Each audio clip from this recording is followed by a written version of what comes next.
Yeah. And Rick's taker, vibe maker. Open app, I ain't praying. I just laugh at the line they laying. All the models, numbers, charts. I just feel it in my heart, then I spray it. Big hit, that's a Hail Mary pick. They shook, I'm just calm with the click.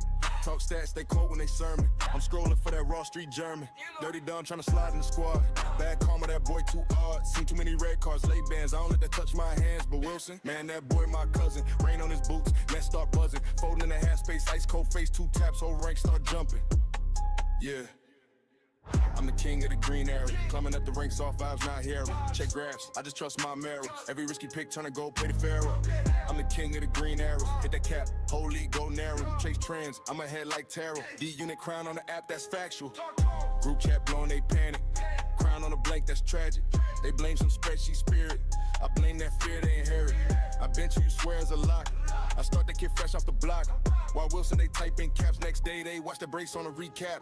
Why folding, you ask too much. Light on his feet, got the velvet touch. Ghost in the box appeared and vanished. That's real magic, they can't brandish. D-Unit don't run from the smoke. I roll dice where your algo choke. You see risk, I see throne room doors. One right call, I'm 10 floors above yours. I'm the king of the green area. Climbing up the ranks, all vibes, not hero. Check grabs, I just trust my marrow. Every risky pick, turn to gold, play the pharaoh.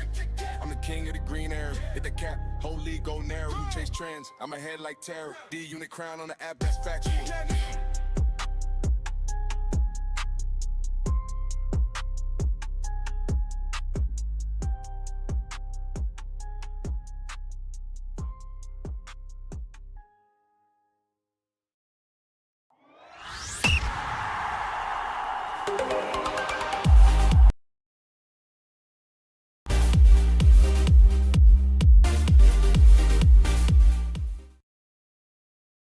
Hello and welcome to the late mail for Gameweek 25. And look, I just realized I accidentally stuffed up the intro movie then and realized it wasn't at the correct size, and I tried to do it midstream and it stuffed up. How are you going? 10,000 subs. Thank you everyone that has obviously smashed that sub button. Let's get into it. We've got a pretty big stream ahead. We've got lots to get through, and obviously we've got the deadline stream following directly from this, and hopefully with a little bit of luck, I reset the modem. Hopefully we're good. Hopefully there's not going to be any nonsense with a little bit of luck. But yeah, hello and welcome to everyone that's out there. And yeah, let's get into it because we've got heaps to get into. So yeah, I'm not going to waste any time. Let's hit that button and let's get into it. So 71 points minus the 4 last week. Now, outside of Jared Bowen, everyone remember, if you go back to the deadline stream last week and have a look at all the people that tell me to bench boost, in the end, we left 15 points on the bench. 15 points on the bench. So it could have been worse. It could have been better, obviously, but 15 points is not that bad. And arguably, I was never going to play Jared Bowen when I've got Chalobah and Sanchez in my team. It just seemed a little bit ludicrous. And so essentially that's what we did. We rolled with it. The back five, tell you what, I'm not playing a back five again this season.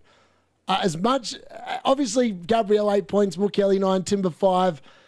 But then the other two, like Tarkovsky I rage transferred him out on Saturday night. I just was like, that's not what I wanted. Like, I played him thinking 5 points. I was never playing Bowen anyway, so I was 2 points regardless. It would have been Wilson over Tarkovsky. That was 2 points in it anyway, whatever. And then, Chelsea double defence. Hopefully, Lavisinia's learned his lesson. He made some interesting quotes about Chalobah before, about potentially... I get concerned when managers give players praise because I feel like they're going to get benched. We can talk about Timber's comments in a minute as well. But outside of that, Wirtz, I don't like Liverpool, but I quite like Wirtz. If he continues to get me points, he might end up staying throughout the majority of the rest of the season. I feel very sorry for the people that owned him at the start because if he got that at the start, he would have been so good. But it's like he's discovered how he used to play in the Bundesliga and maybe it's catching up with him. And obviously Bruno Fernandes, I said, captain him last week. It was a no-brainer, and it turned out that it actually was a no-brainer as well. So, yeah, honestly, I can see that it's slowing down as well. Something is going on there. Hopefully, it's not too bad. Hopefully, it doesn't do any buffering. But, yeah, anyways, on to the flop and star of the week. Florian Wirtz, he was a star, 12 points. Jared Bowen can probably consider himself a little bit unlucky that I've put him as the flop. 8 points. Any other week, he's not the flop, right? He's literally not the flop in any other week. But however, he has to be the flop. 8 points on the bench. I don't like benching points. It's so annoying having to bench points. So for me, Jared Bowen, see you later. You're into the team this week. You better bloody get... If he gets 2 points this week on field against Burnley, I will be fuming. Absolutely fuming. I mean, the odds of it happening are probably pretty high, to be fair. But, like, yeah, I told you to have the week off. I gave you a ring. I got the missus even to get old mate Reese on the phone and said, mate, just have the week off. Just don't score against Chelsea. He didn't get the message. He really didn't get the message. So for that reason, Jared Bowen, definitely the flop of the week. I hate benching points, especially when they're like from players that actually enjoy playing. So that was frustrating. Florian Wirtz, obviously, he was dominant. I'm just gutted I wasn't on the lock-in doing the watch-along, because I tell you what, Triggs walk-off would have been even better if the D-Unit had been like, Florian Wirtz, baby. Can you imagine his face? D-Unit just smoking off for the points and Florian Wirtz just in the absolute, like, in Triggs' toilet pretty much, wanting to get pissed on because, you know, Virgil wasn't the one that scored that goal. And instead it was Kanade. I mean, you couldn't write that up, but I mean, it was quite funny. That was, FYI, that was my moment of the weekend. I watched that back and I was like, after I hopped off the lock-in, I just watched it back on like repeat for like 20 minutes, I reckon. I was like, this is hilarious. I was like, it was just great content. And like, I understand all the comments and stuff that have come in and that, but like, I always sit there and I watch things and that's why probably I'm me, right? I can have banter with everyone. And like, look, I've had weeks where I've been absolutely crap, but I've also had weeks where I've been really good. So I love living the highs and I ride the lows out, and I'm pretty mellow about the lows. I do cop it fair and square. I copped it last week, FYI, when Chelsea obviously conceded to Jared Bowen. That was probably the worst moment of the weekend, but then obviously I had the last laugh. I mean, I ended up with another green arrow of a -4, so that does feel pretty nice. And yeah, flop and star of the week, Florian Wirtz star, Jared Bowen in the bin. Hopefully he's the star this week because I'll be an exceptionally happy man.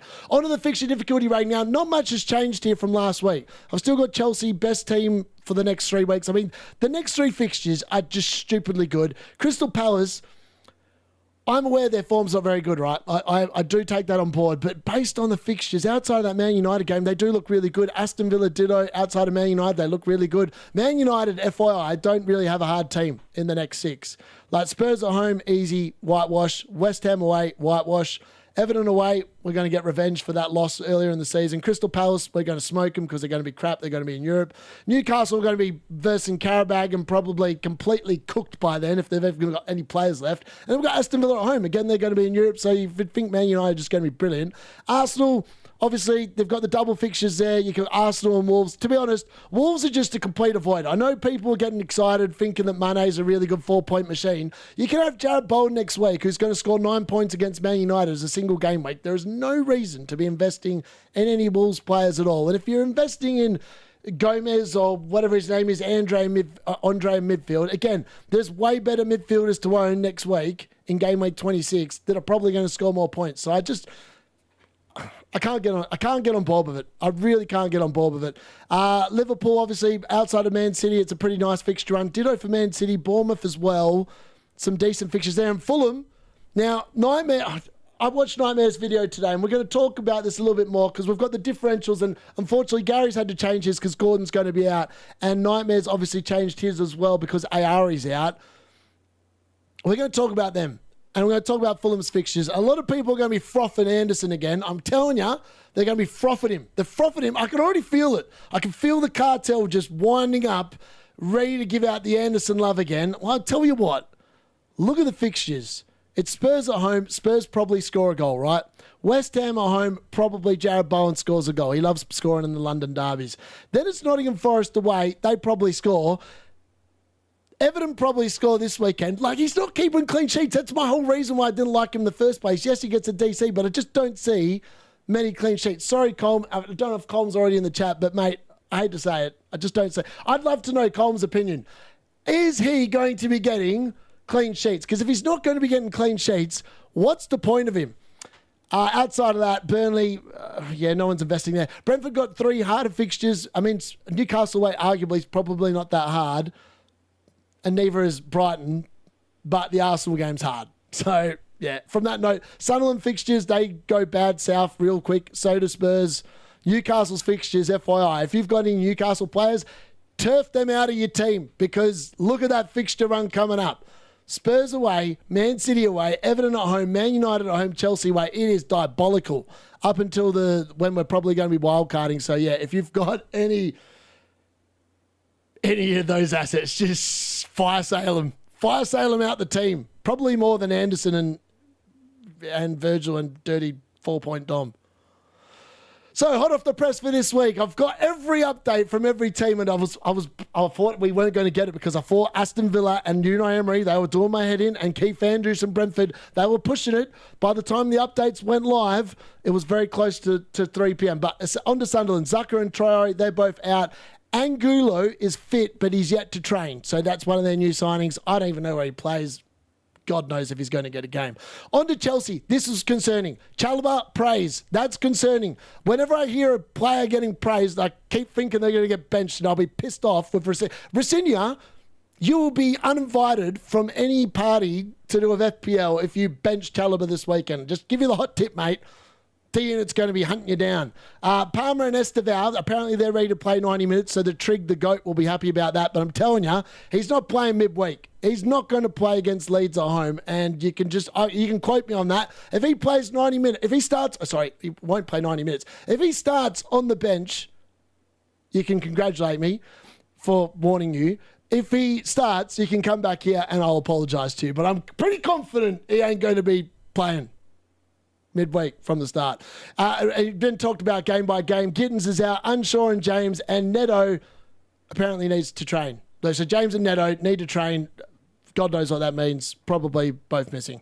On to West Ham. Tobito begins his 3-game ban. I mean, that was one of my funny moments of the weekend. All those memes and all those video clips of Adama Traore literally just ragdolling Kukurea. I mean, he should have pulled his head. That would have been even funny, and 2 red cards in the one bit. But either or, he pushed him over. And then João Pedro realises that the tank is coming after him and literally craps his bed. And, it was quite funny. Fabianski's also back. No one's really buying him, though. Diassi needs to be assessed, but he is fit and could be available. And, it would make sense if he came in because Tobito's now missing for 3 games. Burnley, no fresh injury concerns. Obviously, James Ward-Prowse, who was obviously on loan from West Ham, can't play his parent club, and he'll miss this game. On to Leeds, but Joel, James, and Justin could feature. Mcheka and Stack are out. There was something else there that I couldn't fit in the line, but it's Leeds. DCL unit's good to go. Bonawate, that's the one. I knew it would come to my brain. It's been a long day at work. It's been a long week at work, I can tell you that much. The kids are back and the D-Unit's brain is frazzled. On to Bonawate. He's just not fit. Like, how long has he been to the club for now? He's still not fit. I just don't understand how that's possible, but it is. Anyways, on to Liverpool. Frimpong remains out, but Gomez could make the bench. Everyone else remains sidelined, probably for a long time, so I wouldn't be relying on any of them coming back. On to Brighton. Ayari's out, so Nightmares had to change his differential. Weaver is close with that toe. I mean, how long is a toe going to keep out? It's like the bloody NBA. We're not in the NBA. Surely a toe doesn't keep out for that long. Gruder got loaned out, but O'Reilly is back. So 1 for 1. I don't know who's better. Gomez is back as well. Minte apparently is getting into shape, which maybe means we might see him start, but God knows what that meant. It was a very bizarre quote. On to Crystal Palace. The big news here is that, you would expect that Jorgen Strand-Larsen's going to start because Mateta's not going to be, and apparently he won't be available, and they're going to run tests on the knee. I'll address this now. Lots of people this week I've heard about saying Jorgen Strand-Larsen's an option at 6 mil. No, he is not. He's a worse finisher than Juan Felipe Mateta. And Mateta can't finish a biscuit. Jorgen Strand-Larsen can't even score penalties. So what? I don't understand I don't know how Wolves fleeced them for 45 mil. I mean, they've done very well to fleece them for that much. On to Wolves. Gomez is out. Krejci is returning. Gomez and Armstrong are good to go. That's a green tick. So that's the other Gomez. No, that's Angel Gomez. Oh, my God.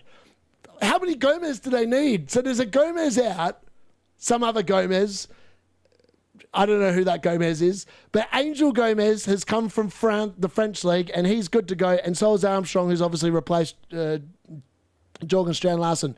On to Bournemouth. Late fitness call on Brooks prior to the game, but there's no one else that's going to be back from the injury list. So if you're after Tavernier and you're holding, he ain't playing. Ditto Clivert. No one else is really relevant. On to Aston Villa. Now, this is relevant. Anana and Watkins will be in the squad. Now, I'm surprised that Watkins is back that quick, so it must have been a very minor hamstring issue, but he's going to be back. Allison is trained, but he's going to be out because he's not going to be fit enough, apparently. And everyone else that was out, like Kamara, Tielemans, whoever else was on that list, they're still out.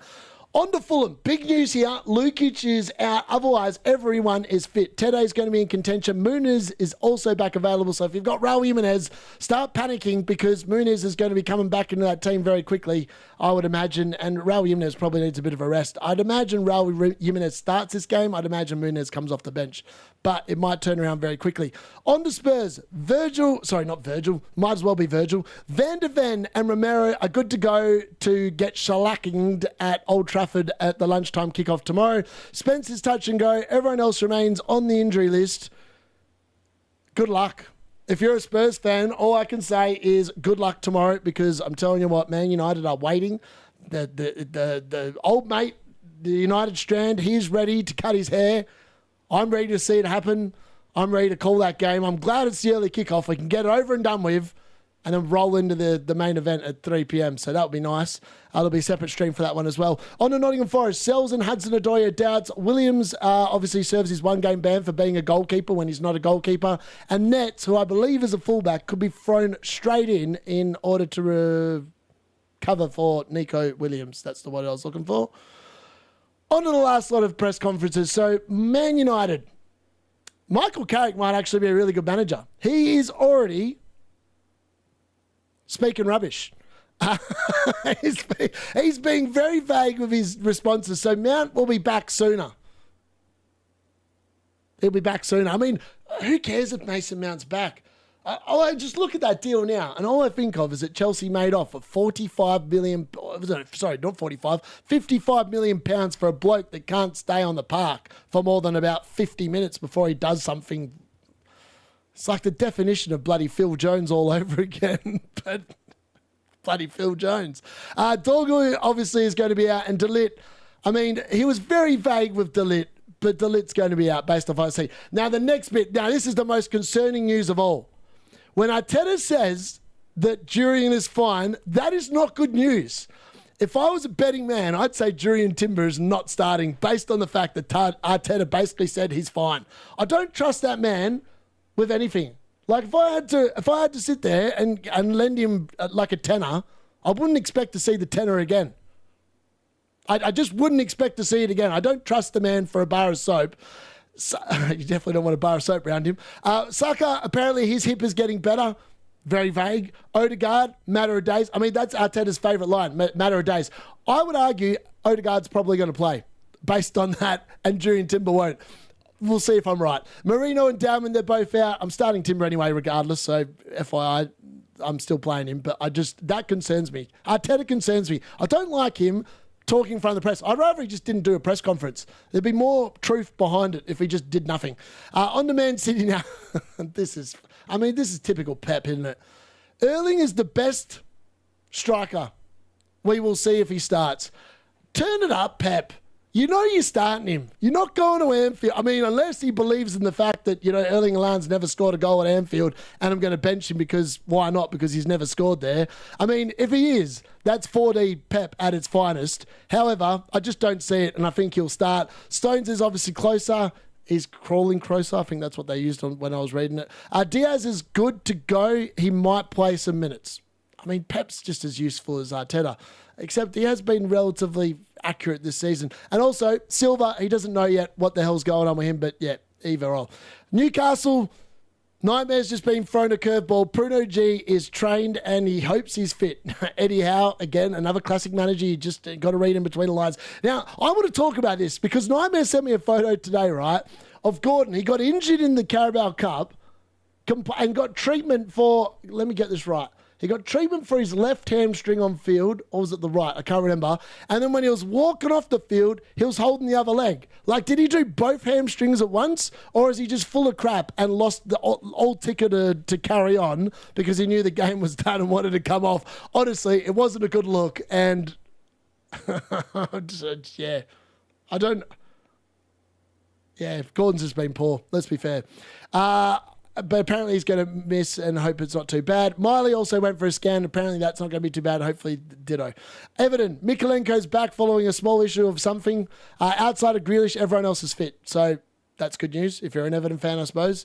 And then on to Brentford. Sade obviously begins his 3-match ban. He'll miss 2 games in the Premier League and 1 in the FA Cup. So this is the first of 2. Now, big news here for anyone that was wondering why the hell Collins was benched. He was benched because he had stitches after training. That makes a lot more sense now because I was wondering why the hell he was benched because he's the captain. He wasn't getting... There was no rumours about him leaving the club as well. So that was a little bit interesting. Also, Furo and Nelson could be back in contention for the bench. They're not going to start, let's be fair. I mean, Furo's the backup to Thiago. I mean, Thiago's been poor of late, but I just don't see that happening myself.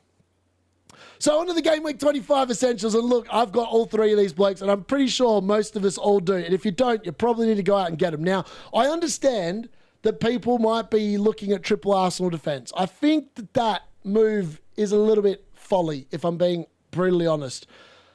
I understand it, but I feel like Declan Rice against these 2 fixtures is a high likelihood chance of getting an attacking return. And if he gets an attacking return, he's probably going to beat the 3rd Arsenal defender. If you went with Raya, Raya's really only going to be looking at a maximum points total of 12.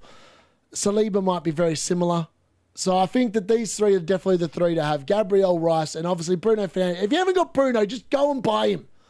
If you need to take a hit, go and buy him. He is literally the best FPL asset in the game. The fact that he's only, I think, coming in at number 6 on the list of on the list of, what do you call it? The list of ownership people. He should be number 1. Like, granted, I'm a little bit biased because I'm a Man United fan, but Bruno Fernandes in the 10 is probably the best player in the league. And I'll stand by that because the dude's far and away in front of everyone else for assists this season. He's on penalties. Who gives a crap about the DC when he's just getting attacking returns for fun? And he's playing Spurs. I mean, if ever there was a reason to buy, so I know that Man United have been poor against Spurs, but I can tell you what Carrick's going to do. It's going to be no Amarin show here. There's going to be no Ten Hag show. He's going to go into that dressing room. He's going to get Fergie on the blower, and Fergie's just going to say, lads, it's Spurs. And they will just wipe the floor of him. You've got my word on it. It's going to be a flogging. Onto the treats. This week, it's not Mukiele, it's Jared Bowen. Now, I've obviously stuffed up there, and it shouldn't be Cunha. I mean, I told you I was in a rush to get this done. It's not Mukiele, it's not Cunha, it's Jared Bowen, Harry Bloody Wilson, and João Pedro. Now, I'll tell you a story about Harry Bloody Wilson. So, I don't know how I got onto Harry Bloody Wilson, but apparently there's a bloke in Australia. I don't know if he's a stand-up comedian, a singer. He might be a combination of the two, but he goes by the name of Kevin Bloody Wilson. And I knew that I'd heard it somewhere before, so a shout out to Kevin. He's actually playing in Kalgoorlie tonight, where I live. He's down at he's finished now because it's 11:20 at night, so he's probably cacked it and probably in bed. Either that or he's going out to the gold bar. If he's going out to the gold bar, maybe I'll send him a message and come do the live stream with me for the deadline because it'll be more interesting than going there. But either way, Wilson, I think, is an absolute treat this week. Jared Bowen, definitely. And João Pedro, they are all treats this week. I mean, that is sloppy from D-Unit. That is... Why have I got 10,000 subs? If I can't even get the bloody right names on the graphic, that's criminal effort there from me. And onto the traps. I mean, I had to do it. I had to put them on here. We're going to talk about Anderson in a little bit more distance. But he's the trap. He was a trap last week, along with Haaland captain. They were both on the traps last week. They're staying there on the traps this week. They are just not good players in Haaland's case, to captain. And Anderson is just not a good player in general. I stand by that. One attack. I mean, it's annoying you got that one attacking return. It was a great attacking return. But Fulham have kept their 5 clean sheets for the season. They might be done, folks. I said at the start of the season they're on track for 5, and they've been on 5 for what feels like forever. Now, I was going through earlier this week looking at, because I was sitting there, I was like going, maybe I'll have to cover Anderson next week because everyone's going to start frothing him after the Man City game because of the fact, the fixtures look pretty good. And then I started looking at the results and I saw goal conceded, goal conceded, goal conceded, goal conceded, goal conceded. I was like, D-Unit's cool. I said, that man doesn't keep clean sheets. He's back to keeping no clean sheets. Cue the clean sheet tomorrow night. It's my luck of life, isn't it? Anyways, the DCL unit, I hate to say it, I really hope he bangs. I was watching the English Aussies deadline stream before, and he's bought in the DCL unit because people in there that probably in my chat right now, and I'll have a look at the chat in a minute, they also encouraged him to buy him, and he bought him last week for a hit.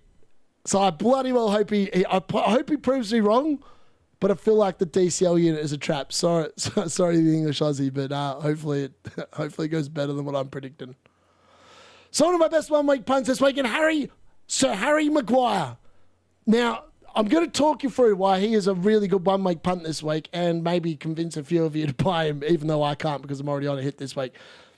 Spurs are rubbish. If you go and watch back the early kickoff from Spurs versus Man United earlier in the season, just rewind, actually fast forward, to the 92nd, 93rd minute, and you'll see one Bruno Fernandes drop the ball in to De Ligt at the back stick, and De Ligt just powers it home.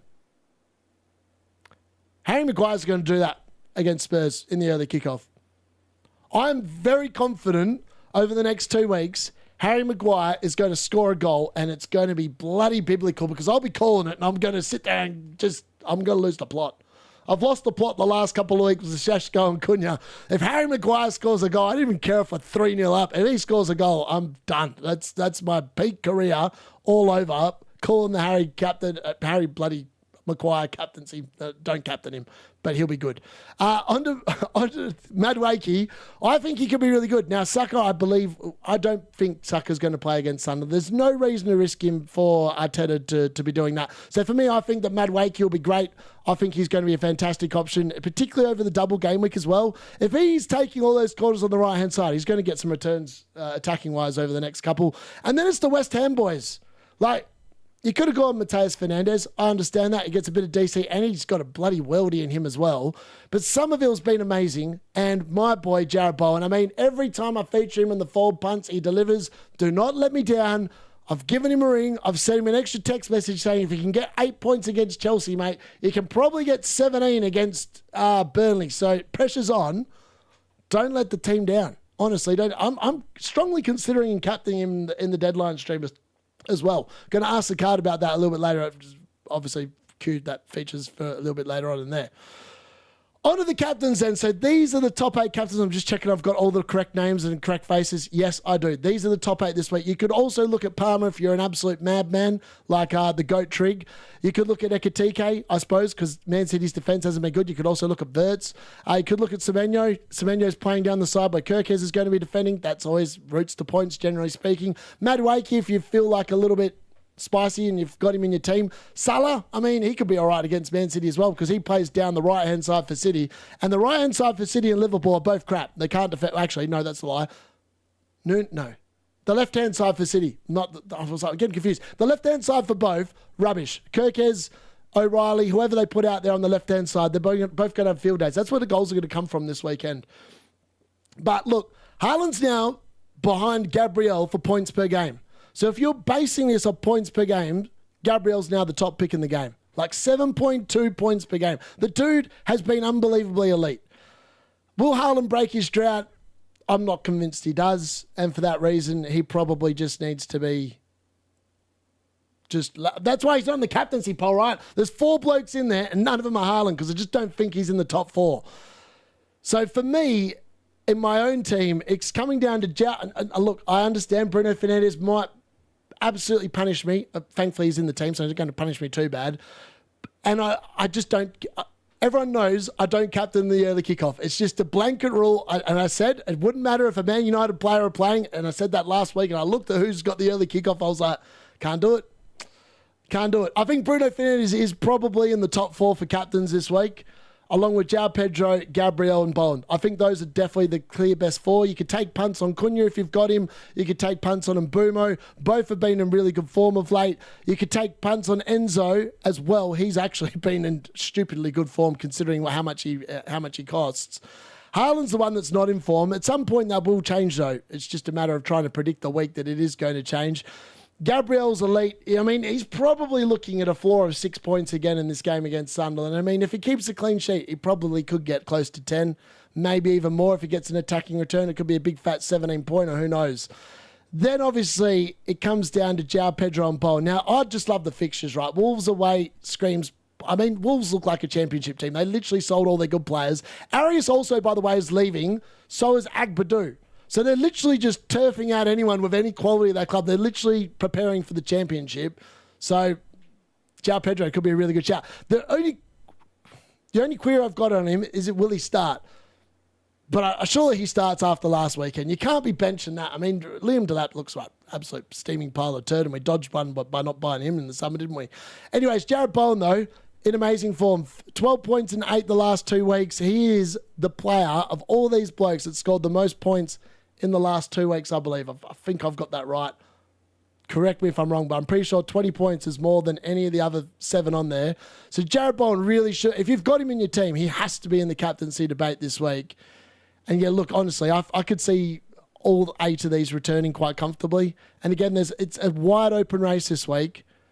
It could be very swingy, but it also could be very, very close. And I do expect most of these guys to return this week. So yeah, let me know what you guys think and get your votes in that captaincy poll as well. So obviously time for confession and your questions. We're going to dive into the chat really quickly and say hello to everyone. I've seen the chat has been very active tonight, which is great to see. Obviously we will be going straight into the deadline stream. I've actually queued this up to go into that. So I'll be off for about 5 minutes while I sit there. Wow, there is so many comments in here. Hello and welcome and thank you everyone to joining. There's so much going on in here. It's ridiculous. I see a lot of sheep emojis. Settle down, Luke. It's about time he showed up. I believe you're the last admin in here, which is disappointing. So you should hang your head in shame.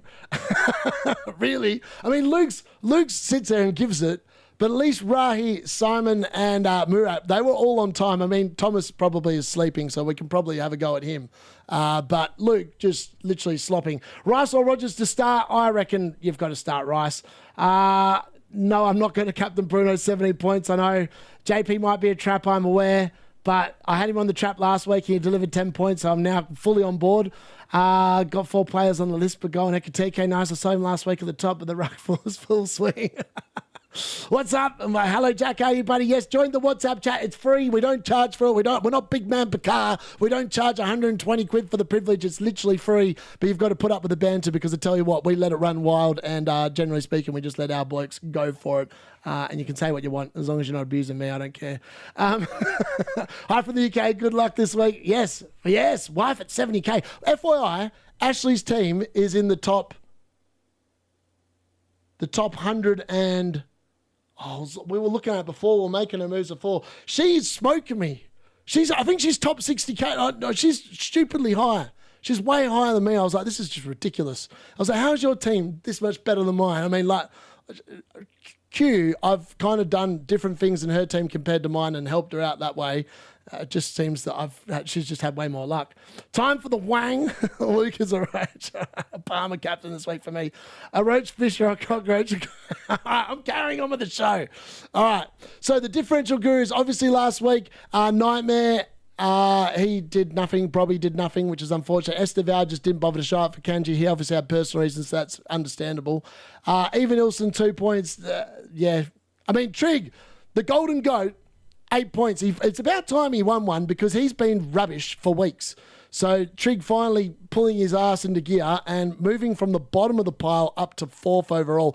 Gary somehow keeps on stealing points against Burnley, which is really frustrating, to be honest with you. It's really frustrating to think that Gary View is smoking the D-Unit in differentials, and I spend 4 hours a week putting together my differential video, and this idiot keeps picking one under 5%.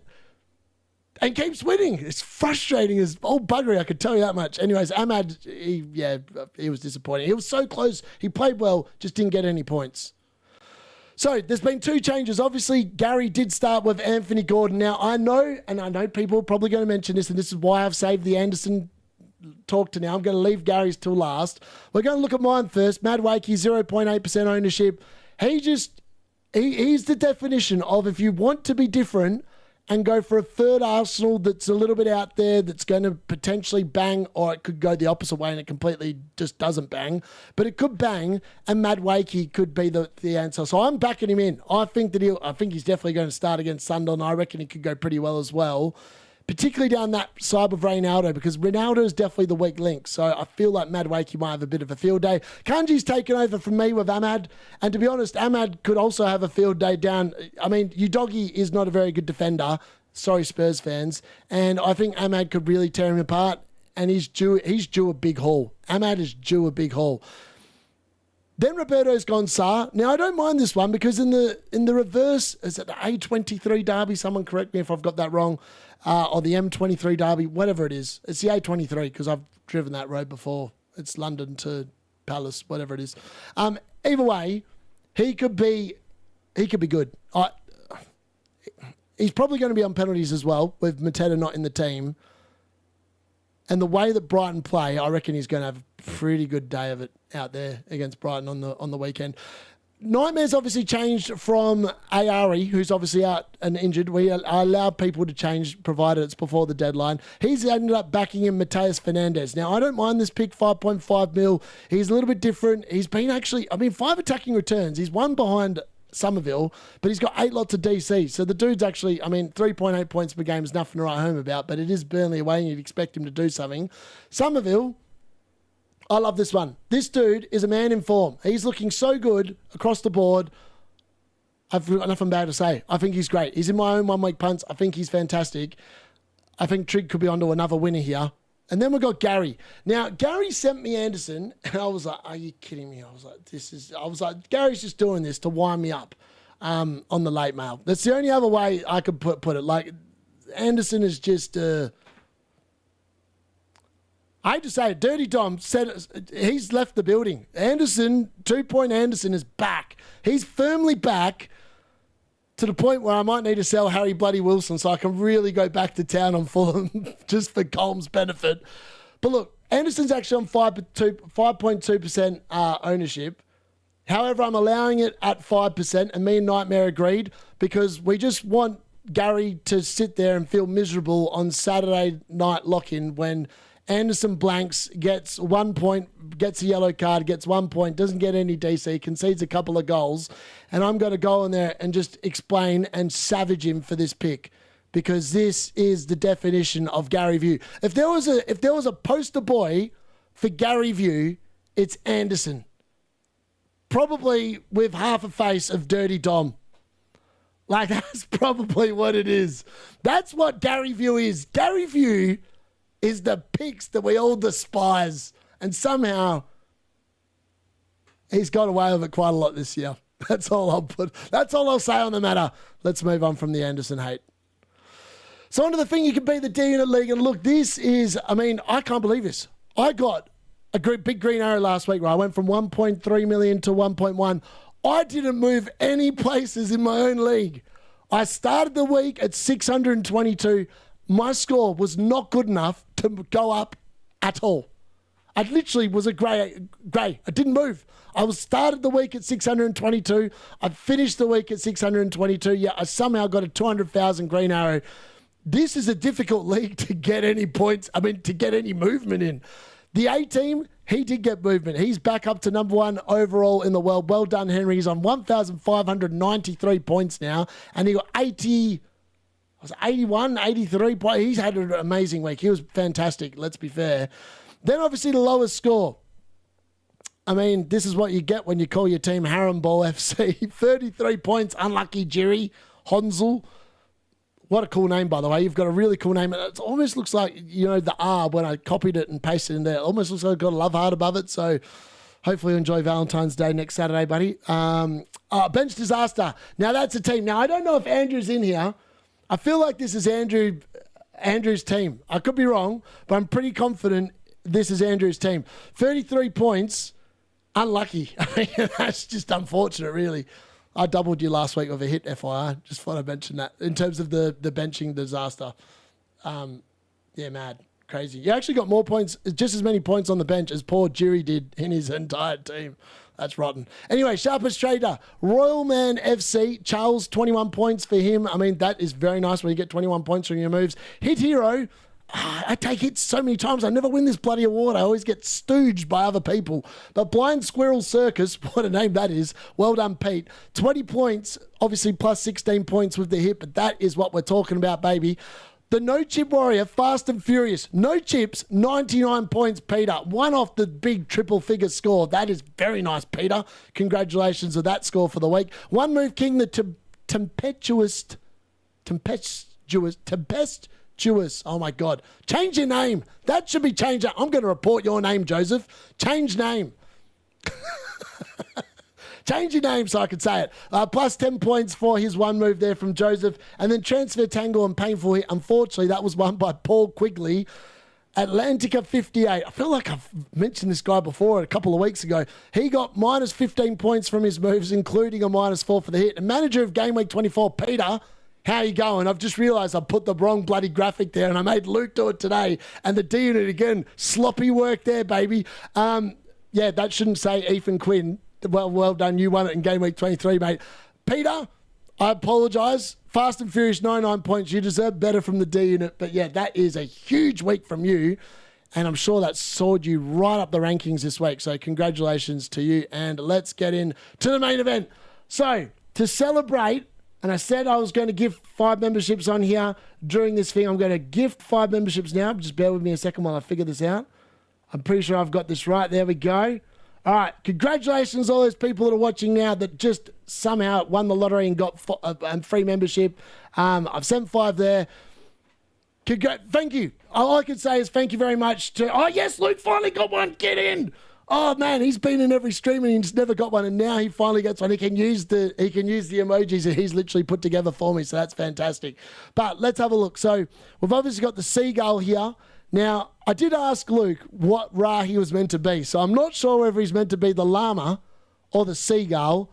Either or, he's either getting ridden by Timu Jesus or he's just squawking away there in the fireworks and trying to find Nemo in the sea there. So, unfortunately, Rahi, this is what happens. When you're the last team in Footium, baby, and you keep dropping points, you know, fair's game. Fair's game, let's be fair. But, yeah, obviously Luke put these together. And even Gary's celebrating and saying congratulations to me there. As we can see there, Gary View the Snail. He's up and about there as well. But, again, this channel is not about me. This channel is literally about all you amazing people that join and get involved in the chat and make it all enjoyable. Because I tell you what, if you guys weren't there, I wouldn't be bloody doing this. So, and, again, also... we're going to do later on, after the deadline stream, we'll go to a live unboxing of my new computer, and Luke actually designed the graphic for my computer as well. And also, because of the fact that we hit 10K, and I know that Luke is trying his very hardest to win Footium, and this dude does a lot of work on the channel behind the scenes that I probably don't give him enough credit for. Luke, I've got a special announcement for you, so I hope you're listening, mate. Bear with me 1 second. Even if Luke doesn't win Footium, I'm going to send him an FPL D-Unit shirt just because of the fact that I probably owe it to him for all the work he does behind the scenes. So, Luke, I'm going to get you details later on, baby. And, yeah, I'm going to send you a customized shirt. So, there you go. Anyways, yeah, thank you very much. Again, 10,000. The degenerates, you guys are amazing. And, again, wouldn't be enough without you lot. So, let's keep it going. 20K's next. Let's take down the cartel together. So, card calls from last week. How do we get on? So, Game Week, that should say Game Week 24. I don't know what's happened there. That should say Game Week 24. I don't know what's happened. Either way, I bet you the next one's going to say Game Week 23 as well. I don't know what's going on here. As I said, it was mad rush. I've been working all week, and this is not my job doing YouTube, so I do apologise for the occasional mistakes. Anyways, the card went much better last week. It went 4 from 4, 4 from 8. I think that's correct. No, that's not correct. I don't know what that is. That graphic's wrong. Ignore that. We're just carrying on. Anyways, the cards team. Now, I don't know what's happened there. I know what's happened there. Oh, I downloaded the graphic before. That's from like 2 weeks ago. That is just criminally bad for me. Anyway, the card actually went pretty well last week. Got more right than it got wrong. I got 5 right, 1 draw, 2 wrong. There you go. Anyways, the cards team. That's it. It's made. I flicked it before. It's taken a hit. Thankfully, it's taken it because you guess what? Who's got? This is ridiculous. In the head-to-head league this week, I'm playing the card. I'm playing the cards team, and I'm looking at the cards team. And I'm looking at my team. I go, this could go one of two ways. Either I'm going to get smoked by the card, but thankfully we're both on a hit. So the card, I kind of made the card deliberately take a hit, so that way I had a bit of a fair footing. But essentially, that's the cards team. It's pretty well set up. I mean, it doesn't have 3 Arsenal, which is probably a concern moving into next week. But that's how it's looking. It's got a stacked forward line. And it's going with Cunha captain. When Cunha captain last week, it paid off well. It's got $3.5 million in the bank, so God knows what it's going to do between now and game week 26. But that's the cards team. And look, it had its best week of the season, 80 points, up to 4.7 million. It's actually inside the top 50% of teams now. A bloody card is inside the top 50% of teams. What's become of FPL this season if the card is actually even that high up in the rankings? Criminal. So, on to the random card questions. Remember, yes is that way up. No is that way up. It's weird because I'm doing this at night. The light is all a bit off. Anyways, Haaland to break his Anfield duck. Yes or no? The answer is apparently yes. Will Harry Bloody Wilson be like Kevin and be on fire this weekend? The answer, sadly, is no. That's disappointing. Anderson to retake the dirty 2-point Dom baton. Apparently, no. Apparently, Dirty Dom's going to keep it. Will Wolves players be a waste of time on the double game week? Apparently, no. I mean, the cards, this is ridiculous. There's no way that this is correct. Is triple United attack a good option from game week 25? Well, it probably is. No, apparently that's not as well. Will Timber play? Very relevant question for what we've just seen in the Arteta press conference. Again, that's a no. I mean, this is ridiculous. It keeps on landing a no. Man United to win 4 games on the bounce. Come on, do this one for the United Strand card. Yes, it thinks Man United are going to win 4 games on the bounce. It's probably back in the business.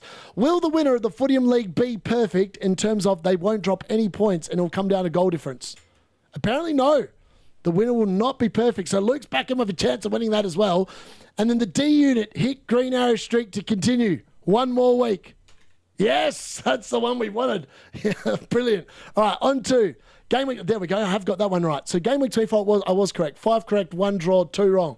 So this week, relevant questions again, because these ones I think they're quite relevant in terms of where people are looking to go, etc., etc. Card calls. Enzo versus Semenyo. Enzo Fernandez. Wilson versus the Tarkowski. Yes, Wilson.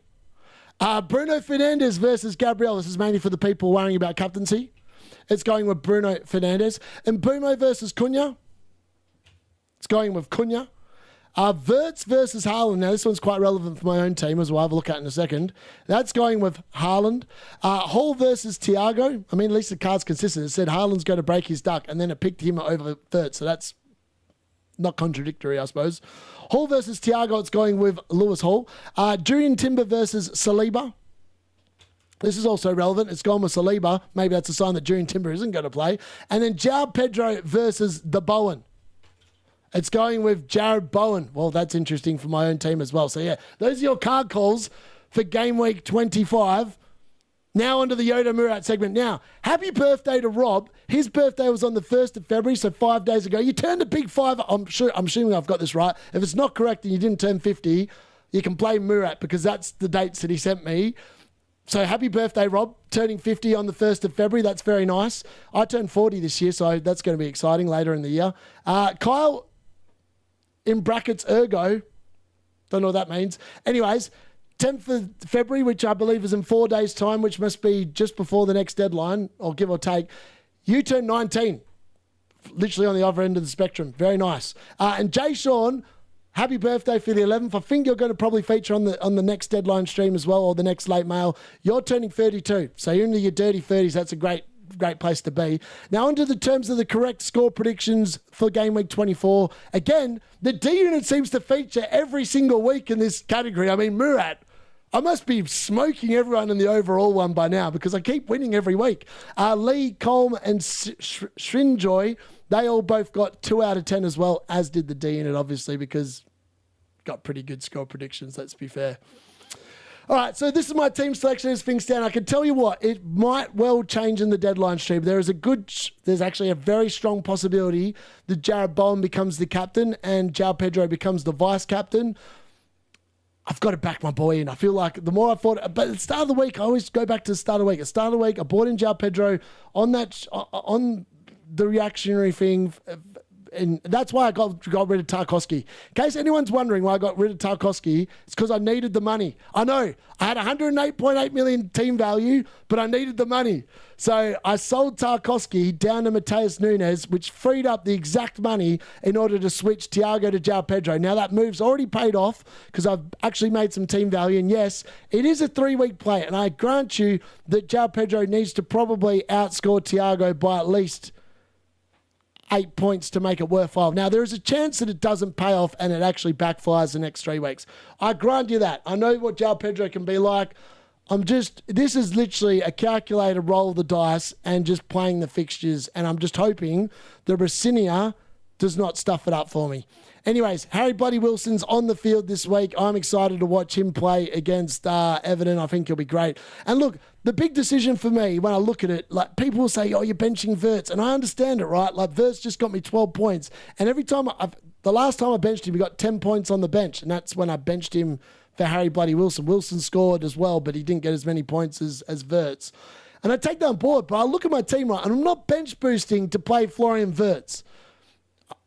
I'm not playing Mateus Nunes away against Liverpool. I'm not playing Mukiele away against Arsenal in a bench boost. It's just, that's not happening. So I feel like, a bit like last week, I said one bloke will return on the bench. My money is on Wirtz returning on the bench this week. And for that reason, I'm probably just going to sit there and just cop it. Because I can't...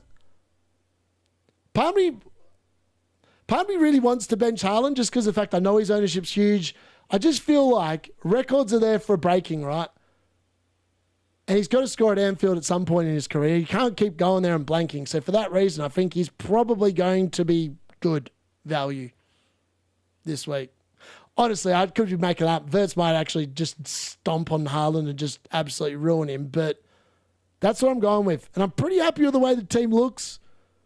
But there's a strong likelihood the captaincy will swap the Bowen on the deadline stream compared to João Pedro. Outside of that, I'm pretty damn happy. We're pretty well set for game week 26. In fact, we're pretty well set through to the when I'm going to wildcard in 32. The thing is, though, like at the moment, I own, of all the players, the most popular players bought in this week, I own 10 of the 15. Like, that's concerning. Because, like, if everyone else is buying the players I've got, my points gain is going to drastically reduce, and it's going to reduce really quickly. So I do have to keep that in mind, which is kind of why I bought in Mateus Nunes, because he's a really big differential. And I suppose I'm playing on the squad value, right? Like my squad value is through the roof. So I do hope that the bench boost doesn't suck this time around. That is the key. If that bangs, the squad value is really going to come into it. And look, to be honest with you, I've actually weighed up just ditching Haaland and I don't know what I'm going to do if I do that. I think if I did that, I'd sell Haaland for Ekatike and I don't know what else I'd do with the money. I think part of me really wants to go triple United attack.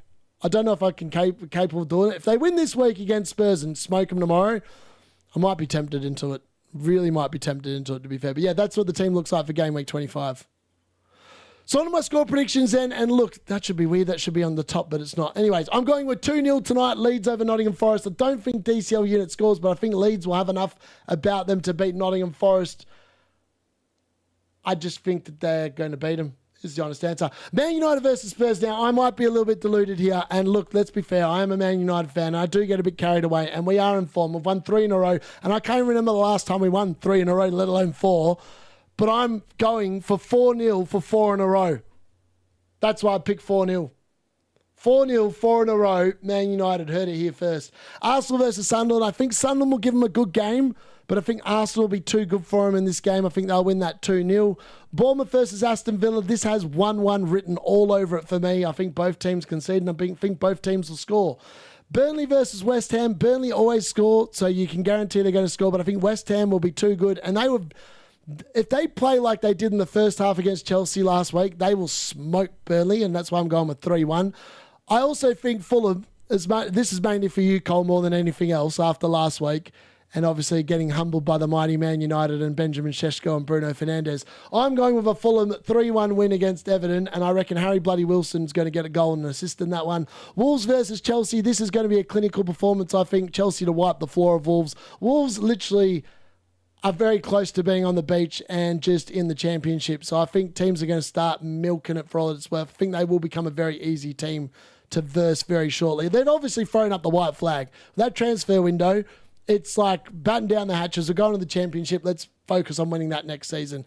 Newcastle versus Brentford. Newcastle aren't keeping a clean sheet, but I don't think Brentford are either. And I think that game will be a classic 1-1. Ditto for Brighton versus Crystal Palace. I know the last time this was a 0-0 between these two teams and they both missed amazing chances to score. I think this time round they'll both score. I think it's going to be 1-1. And I think the game of the weekend will be Liverpool versus Man City. Now, this fixture in theory either goes 0-0 or it's quite high scoring. So I feel like Man City just need to win. But I think Liverpool score. Liverpool look like they're in better attacking form. But when you've got the Virgil-less aura at the back line, you know that they're going to concede. And along with Kirkes, I think Man City will probably exploit them down that side. If I was a Semenyo owner, I'd be pretty excited for this weekend because I feel like him and Cherky, provided Cherky's fine, they should have a field day down the right-hand side for Man City versus Liverpool. Kirkes is... It's weird. He was such a good player last year, but this year he's been absolutely arse. So, yeah, those are my score predictions for Game Week 25. Let me know what you think in the comments. And then my hot takes. Man City versus Liverpool. Will Haaland continue the run of hot scoring in Anfield? Of not scoring, sorry, the hot scoring. I think he breaks the drought. I've got a sneaky suspicion Haaland scores at Anfield. I mean, if Virgil and Kanate were both injured, I'd say he probably wouldn't. But because they're both going to be playing, they've got an error in them. I feel like they're just going to give him a goal. I don't know how, but they're going to give him a goal. Man United will definitely make it 4 games on the bounce, 100%. Hopefully Bowen and Wilson go back into my 11 and they go big for me. Because I really didn't enjoy watching Fulham last week because I was so scared that Wilson was going to return. And thankfully, he never really came too close to doing so. But it was painful watching Bowen score against my double Chelsea defence. So hopefully this week when they're getting played, they get the points.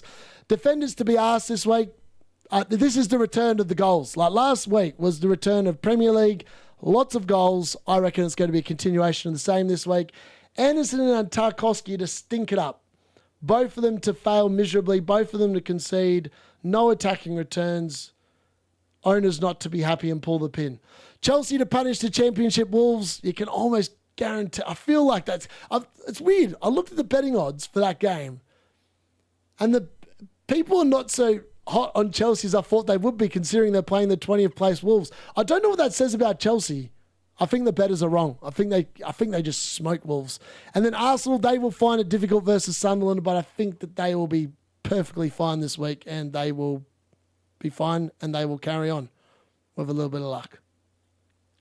So lastly, onto the Footium race to glory. And look, at the moment, Stu is leaving I think it's Stu, Mr. Hargraves. I'm just going to say Hargraves because I can't remember if it's Stu or Stu, either or, because I always see Hargraves and think Mr. Hargraves. That's just what goes in my head when I read that chat. Anyways, he's leading it with Flutter City. He's got 4 games to remain perfect. So he's played 18, won 18. Then obviously we have Salter United, which is managed by Thomas, who's a regular person in the WhatsApp chat. He's also a regular member of the chat here.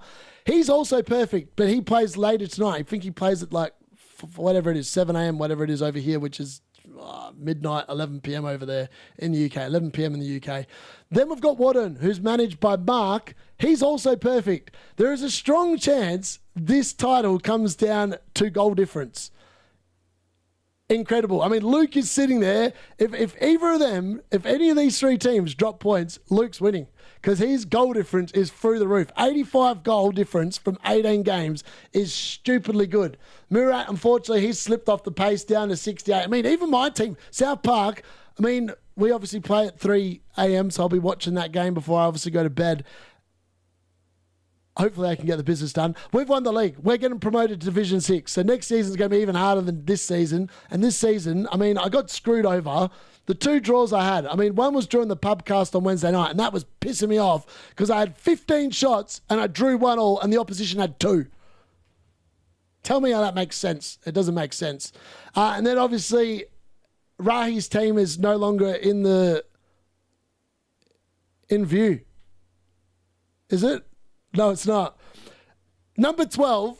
Now, 12 is Tom's team. Tom didn't even play the game for the first 4 games, and he's now in, I mean, he's not going to win because he's in 12th and he's probably, well, he's 9 points off the pace. Either way, he's actually recovered really well, and it's actually become quite a bit of fun. But I can't tell you, every day in the admin chat, I feel sorry for Simon because he'd probably sit there going, these idiots, all they do is talk about Footium. It's a bloodbath. Luke's coming up with songs and putting them in the chat about Rahi's team basically calling for the manager to be sacked so Luke can take over. But yes, at the moment, as things stand, it's a 3-way race to be perfect and a win on goal difference between Mr. Hargraves, Thomas, and Mark. So good luck, guys. Hopefully you do the business, and with a little bit of luck, one of you wins outright rather than goal difference, because that'd be bloody heartbreaking, because I lost down the Berbatov shirt last year on goal difference, and that sucked.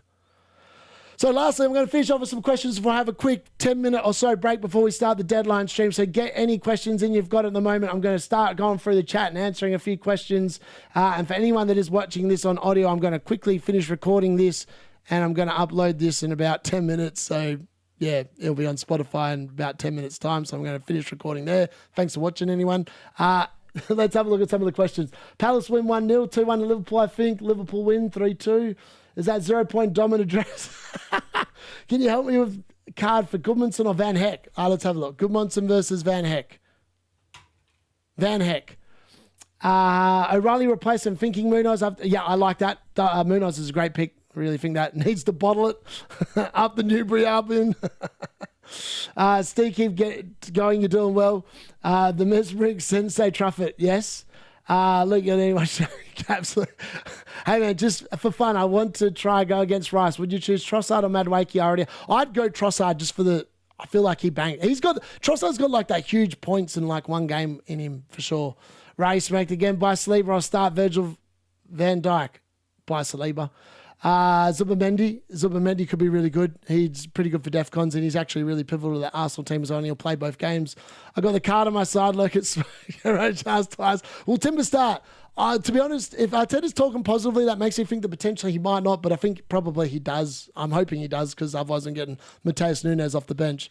144 peeps here. Hit that like button. Thank you very much, Sargle. Should I buy Timber? I mean, I think he's going to be fine. I still think Timber, Rice, and Gabriel are the 3 best Arsenal you can have. That's just my gut feel. Aronson, Haaland, Thiago start too. Haaland and Aronson. Start Goodmanson and Die. I think I'd start Goodmanson.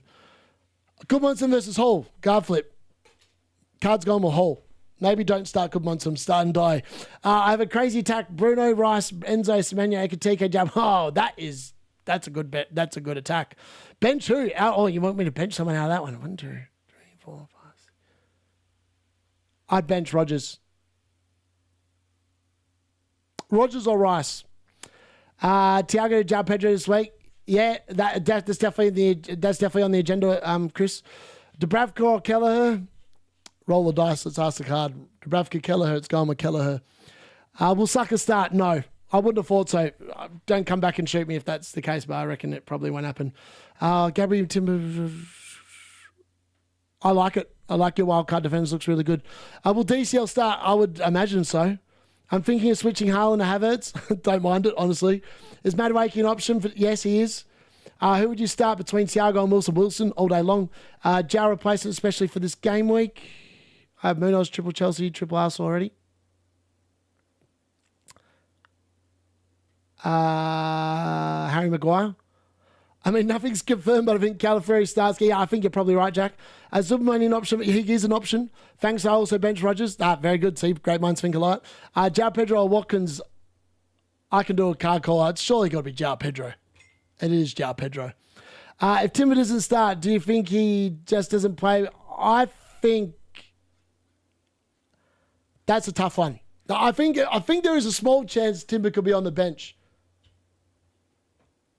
I don't think so. I feel like Arteta wants to win the league, and he'll play his strongest 11. So I think Timber's part of that. That's my gut feel on it anyway. I'd be shocked if it's not actually the case, but I feel like it should be fine with a little bit of luck. Let's have a look at that poll. 65% of captaining Bruno. When is Bonawate back? Good question. He just said that he's not fit. How can he not be fit? What's he been doing? He's not injured. Must be really unfit. He must be on too many burgers. Wow, Bruno Fernandes winning by a country mile. 65% for Bruno Fernandes, 17% for Bowen, 10% for Gabriel. Only João Pedro over 8%. Far out. He really is going to be a differential captain, isn't he? That's crazy. That's mad. Trusty bro, I mean, you predicted Haaland's benching. Yeah, well, it's a hard one. I felt like Haaland's benching was very obvious. I'd struggle with Arteta, and I think Timber plays some part in the game. That's my gut feel. I don't think he misses out completely. I just don't think I just think he plays him. I mean, he played him for 90 minutes in the Carabao Cup. He wants to win. I just don't think he gets benched. If he's good to go, he's good to go, I reckon. Quack, quack. You should consider Pascal Gross. Yeah, he's an option. He definitely returned last week. He was really good. Troll Pedro from earlier this season was oh mate, I'm aware. I never owned him at the beginning of the season. I just dodged him and hoped that he'd started trolling it, and then he really did start trolling it. But I feel like he's one of them players where he's on. And I feel like João Pedro may very well be back on for the next 3 weeks with a bit of luck. If he's not, hey, it is what it is. It hasn't worked, but I'm willing to risk it based on my gut feels. Like, I watched that second half against West Ham and I thought he was brilliant. So for that reason, I've bought him in based off that. Literally off 45 minutes. He had a slight lag earlier, maybe 10 seconds ahead of the chat right now. Oh, yeah, I know. I'm not sure why that is. I'm going to restart the modem before the deadline stream as well. Carl Flip on Calafury versus Chalobah. Congrats. Thank you very much. Calafury versus Chalobah. Let's go on with Calafury. I've got a sneaky suspicion Wolves score a goal against Chelsea. The Rossini is just... I'm not sold on him as a manager.